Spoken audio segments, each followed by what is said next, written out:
Malaysia dikenali sebagai jalur gemilang, mengandungi 14 jalur merah dan putih melintang yang sama lebar, bermula dengan jalur merah di sebelah atas dan berakhir dengan jalur putih di sebelah bawah, tanda keanggotaan yang sama dalam Persekutuan 13 buah negeri dan satu kerajaan persekutuan. Johor, Kedah, Kelantan, Melaka, Negeri Sembilan, Pahang, Pulau Pinang, Perak, Perlis, Sabah, Sarawak, Selangor, Terengganu dan Kerajaan Persekutuan. Bahagian yang berwarna biru tua di atas sebelah kiri membawa ke bawah hingga atas jalur merah yang kelima itu maknanya perpaduan rakyat Malaysia. Bahagian biru tua itu mengandungi anak bulan tanda agama Islam, agama rasmi bagi Persekutuan Malaysia. Bintang pecah 14 itu tanda perpaduan 13 buah negeri dan kerajaan persekutuan. Warna kuning pada anak bulan dan bintang itu ialah warna diraja bagi duli-duli yang maha mulia raja-raja.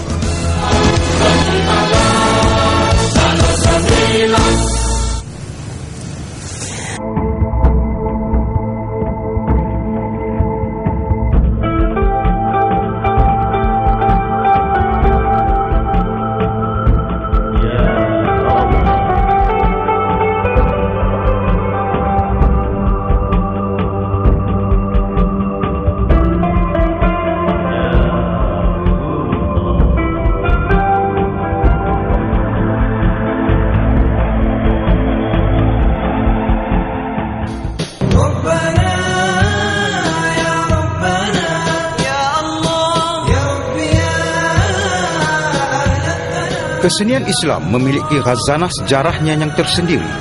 Kesenian Islam terus berkembang di dalam bentuk dan falsafahnya yang berorientasikan sumber Islam, yang menitik beratkan kesejajaran tuntutan tauhid dan syarak. Al-Farabi menjelaskan bahawa seni sebagai ciptaan yang berbentuk keindahan, manakala Al-Ghazali pula menjelaskan seni berkaitan dengan rasa jiwa manusia yang sesuai dengan fitrahnya.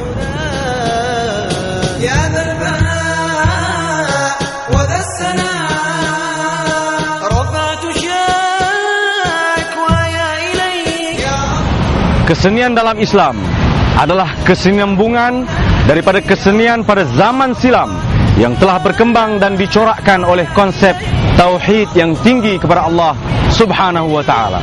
Dalam jiwa, perasaan, nurani dan keinginan manusia tertanamnya rasa sukakan keindahan, dan keindahan itu adalah seni.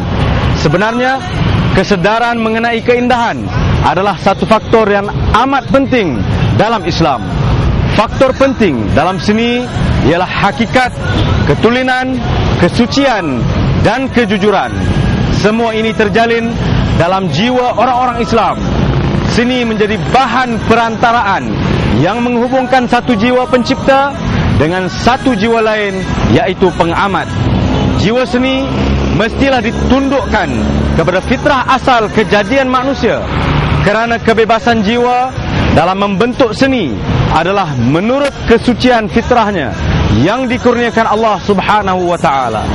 Fungsi seni lebih kurang sama dengan akal, supaya manusia menyedari perkaitan antara alam dan ketuhanan, justru menyedari keagungan Tuhan dan keunikan penciptaannya.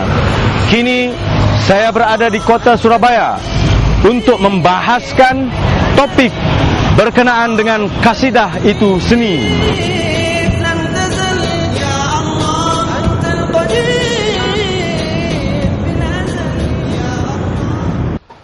نسيم هبت علينا من حمى المصطفى، نسيم هبت علينا من حمى المصطفى، نسيم فيها الهناء فيها الدواء والشفاء، نسيم فيها الهناء فيها الدواء والشفاء. Firman Allah Subhanahu wa taala, "Inna ja'alnakum syu'uban wa qabaila", bahwa manusia itu diciptakan oleh Allah berbangsa-bangsa, bersuku-suku, yang dimana setiap suku dan bangsa tersebut mempunyai suatu kebudayaan dan seni yang berbeda. Setiap bangsa punya seninya masing-masing. Lah, dari seni-seni bangsa itu ada yang tidak sesuai dengan relnya Al-Quran, dengan alasan-alasan yang logik, kemudian difilter oleh Al-Quran, oleh hadisnya Rasul, dibersihkan sehingga diketengahkanlah inilah qasidah atau inilah bentuk seni Islami, bentuk seni yang diridhoi oleh Allah. Islam adalah agama yang datang tidak untuk memerangi suatu kesenian maupun kebudayaan, akan tetapi menyempurnakan dan memperindah kebudayaan tersebut hingga sesuai dengan tuntunan kitab dan sunnah Nabi Muhammad SAW. Seni itu memang asalnya dari buah pemikiran, ya kan? Namanya pemikiran itu bergantung daripada isi hati. Kalau isi hatinya bersih, yang muncul adalah cerminan yang bersih. Kalau dari suatu yang kotor, munculnya juga kotor. Makanya Al-Quran ini tidak mengingkari adanya seni. Jadi sebenarnya dari buah hayal manusia, tapi diatur oleh Al-Quran, dimanage dengan sedemikian rupa apa yang diridhoi oleh Allah Subhanahu wa ta'ala.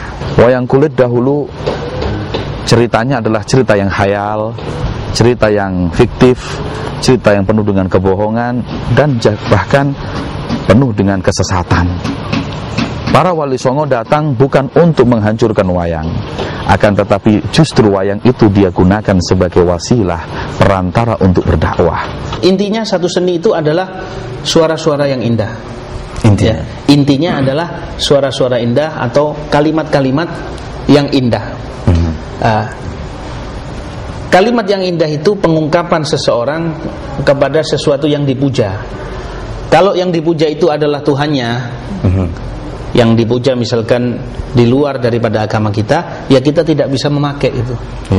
Tapi kalau seandainya berupa anjuran-anjuran yang baik, bisa didengarkan, bisa dinikmati. Karena di dalam peraturan syariat itu, yang namanya seni itu asal tidak merusak moral seseorang. Pakai alat semodern apapun, kalau pengaturannya kurang bagus, hasilnya pun juga buruk, tidak bagus. Tapi kalau seandainya pakai alat-alat Islami, kemudian pengaturannya bagus, semuanya oke, insya Allah pun nampak elok, cantik, menawan, menarik begitu. Kedua, alat musiknya ketika menyampaikannya, hati-hati dengan jogetannya, tariannya.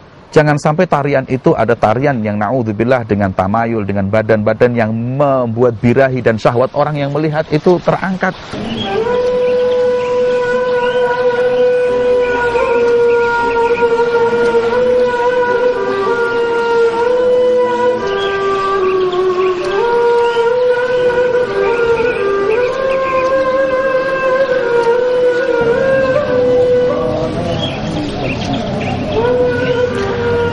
Kini saya berada di makam Sunan kedua atau wali kedua dari Wali Songo, yaitu Imam Ahmad Rahmatullah bin Ibrahim Samarkand.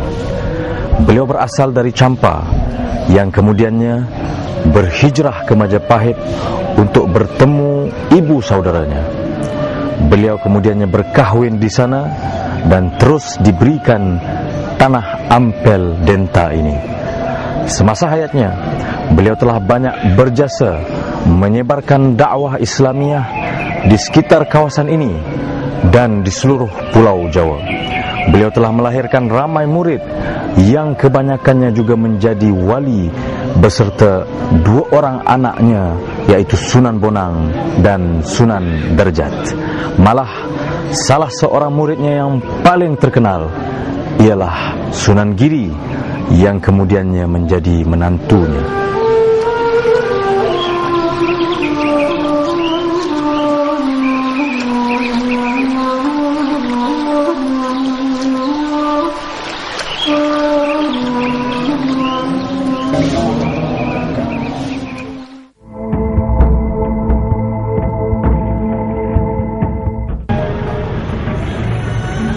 Menurut perspektif Islam, daya kreatif seni adalah dorongan atau ilham yang diberikan oleh Allah, dan ianya perlu digunakan sebagai medium untuk menterjemahkan keagungan dan kebesaran Allah.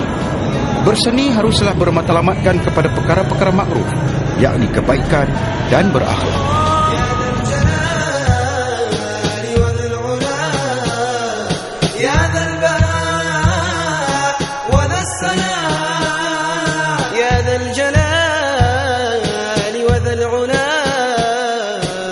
Sekarang saya dalam perjalanan menuju untuk bertemu dengan seorang sahabat. Beliau adalah Abu Bakar bin Saleh Al-Hamid yang akan membawa saya untuk menghadiri majlis-majlis yang dialunkan di dalamnya kasidah di daerah Surabaya ini.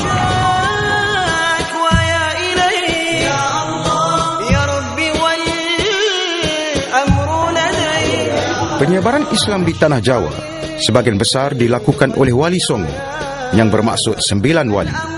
Mereka adalah simbol penyebaran Islam di Indonesia. Era Wali Songo mengakhiri penguasaan kebudayaan Hindu-Buddha dalam budaya Nusantara. Peranan mereka sangat besar dalam mendirikan kerajaan Islam di Jawa. Ini membuatkan Wali Songo lebih terkenal berbanding dengan ulama yang lain.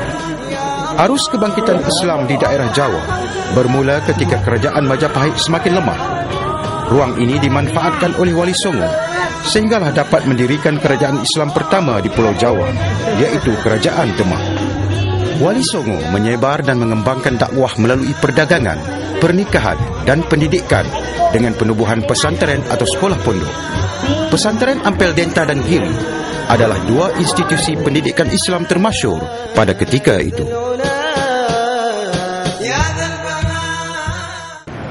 Inilah dia sahabat saya yang telah saya perkatakan tadi, yang membawa saya ke majlis-majlis yang diisi dengan alunan-alunan qasidah. Beliau adalah Abu Bakar bin Saleh Al-Hamid. Dan pada malam ini beliau membawa saya ke sebuah majlis, yang mana majlis ini kesemuanya anak-anak muda yang dinamakan Majlis Hajar Marawis. Tetapi untuk kita ketahui lebih lanjut apakah itu majlis yang dinamakan Hajar Marawis, mari kita dengar ulasan daripada saudara Abu Bakar bin Saleh Al-Hamid. Iya. Hajar Marawis ini merupakan qasidah-qasidah yang dibawakan oleh Habib Abdullah bin Abdul Haddad, Habib Ali bin Muhammad Al-Habsyi dan lain sebagainya untuk memberikan nasihat-nasihat daripada pemuda-pemuda dan untuk menarik perhatian mereka, maka dibikinlah musik dan tari-tarian. Seperti itulah. Iya. Jadi kalau begitu kita nikmati aja terus. Boleh. Langsung. Mari. Ya.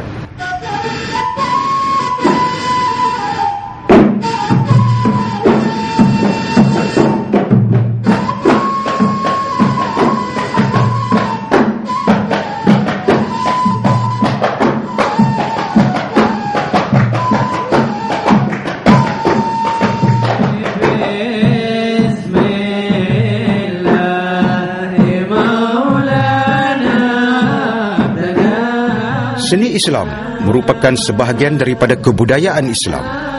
Perbezaan antara seni Islam dengan bukan Islam ialah dari segi niat atau tujuan dan nilai akhlak yang terkandung dalam hasil seni Islam. Konsep dan pembangunan seni Islam mestilah menyeluruh. Selain meliputi aspek akhlak, ianya mencakupi keimanan, matlamat keagamaan dan falsafah kehidupan manusia. Seni mestilah merupakan satu proses pendidikan yang bersifat positif mengikut kacamata Islam. Antara hiburan yang dapat menghiburkan jiwa dan menenangkan hati manusia ialah nyanyian.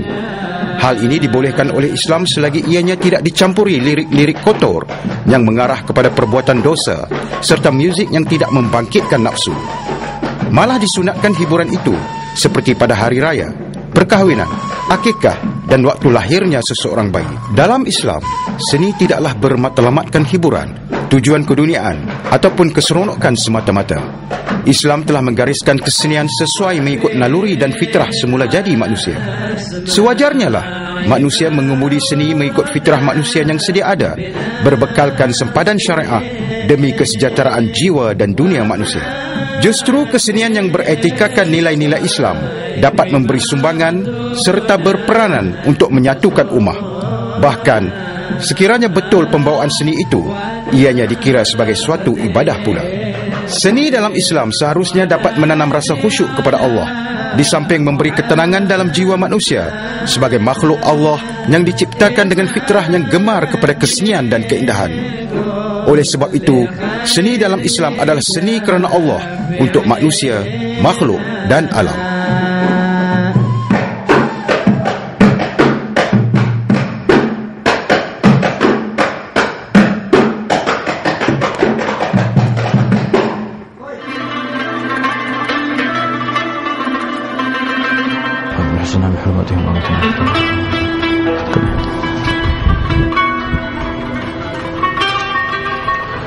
Alhamdulillah, dalam perjalanan ini saya berkesempatan menziarahi makam Al-Habib Abu Bakar bin Muhammad As-Saggaf.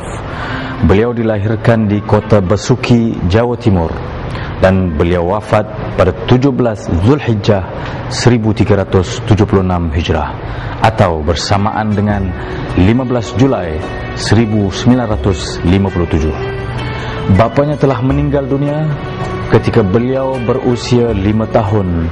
Kemudian beliau telah dipelihara dan dididik oleh pakciknya, yaitu Al-Habib Abdullah bin Umar As-Saggaf di Hadramaut, Yaman. Beliau menuntut ilmu agama dari beberapa guru yang terkenal seperti Al-Habib Ali bin Muhammad Al-Habsyi, Al-Habib Abdul Qadir bin Qutban As-Saggaf, dan Al-Habib Muhammad bin Idrus Al-Habsyi.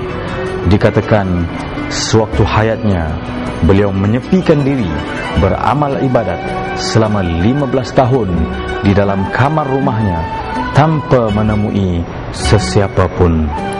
Selesai sahaja amal ibadatnya itu, beliau mengadakan majlis ta'lim di rumahnya dan di Surabaya. Di antara kitab pengajiannya ialah kitab Ihya Ulumuddin yang telah dikarang oleh Al-Imam Ghazali. Beliau meneruskan pengajiannya, menyampaikan ilmu dan dakwah sehinggalah beliau wafat. Malah sampai hari ini pengajian beliau terus dijalankan oleh keluarganya.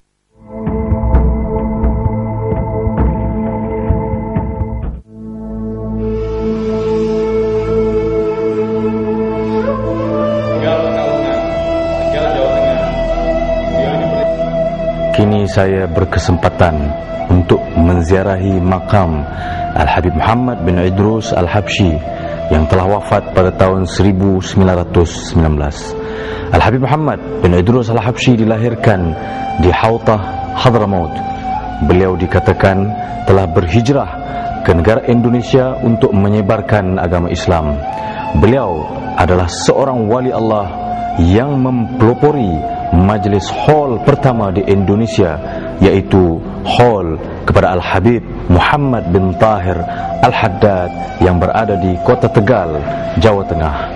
Malah beliau juga yang pertama membuat acara pembacaan Maulid Al-Habsyi di Cirebon, Jawa Barat, dan kini majlis itu telah dipindahkan ke Kuitang, Jakarta.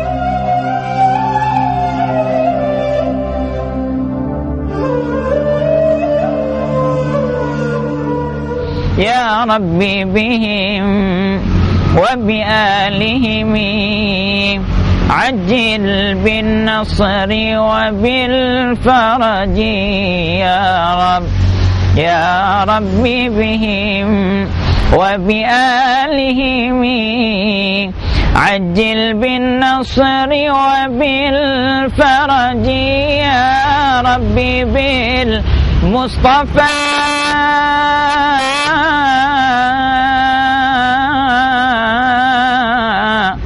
بلغ مقاصدنا واغفر لنا ما مضى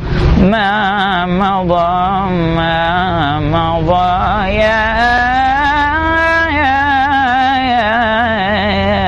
واسع الكرم اللهم صل وسلم وبارك عليه وعلى آله. Nabi SAW sendiri memilih di antara sahabatnya suara yang indah, yang bersuara indah untuk menjadi muadzinnya, sehingga bisa merangsang bagi orang-orang yang mendengarkan panggilan azan tadi itu untuk bisa mendatangi sholat berjamaah ada di masjid.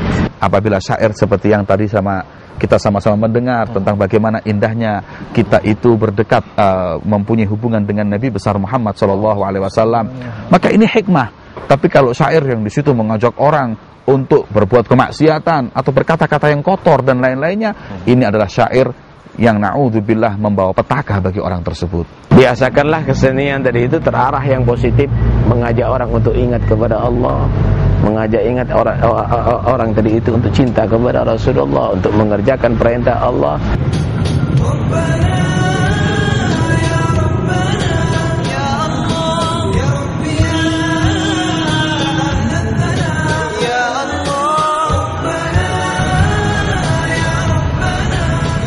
Konsep kesenian menurut perspektif Islam ialah membimbing manusia ke arah konsep tauhid dan pengabdian diri kepada Allah Subhanahu wa taala. Seni dibentuk untuk melahirkan manusia yang benar-benar baik dan beradab. Motif seni bermatlamatkan kebaikan dan berakhlak. Selain itu, seni juga seharusnya lahir sebagai satu proses pendidikan yang bersifat positif dan tidak lari dari batas-batas syariat. Seni seharusnya menggerakkan semangat, memimpin batin dan membangunkan akhlak. Artinya, seni mestilah bersifat al-amru bil ma'ruf dan an-nahyu 'anil munkar, serta membangunkan akhlak masyarakat, bukan membawa kemungkaran dan juga bukan sebagai perusak akhlak ummah. Semua aktiviti kesenian manusia mesti ditundukkan kepada tujuan terakhir, yaitu keredaan Allah dan ketakwaan. Bertemu lagi di episode seterusnya. Seru kasidah. Allahumma salli wa sallim wa barik alaihi wa alihi ya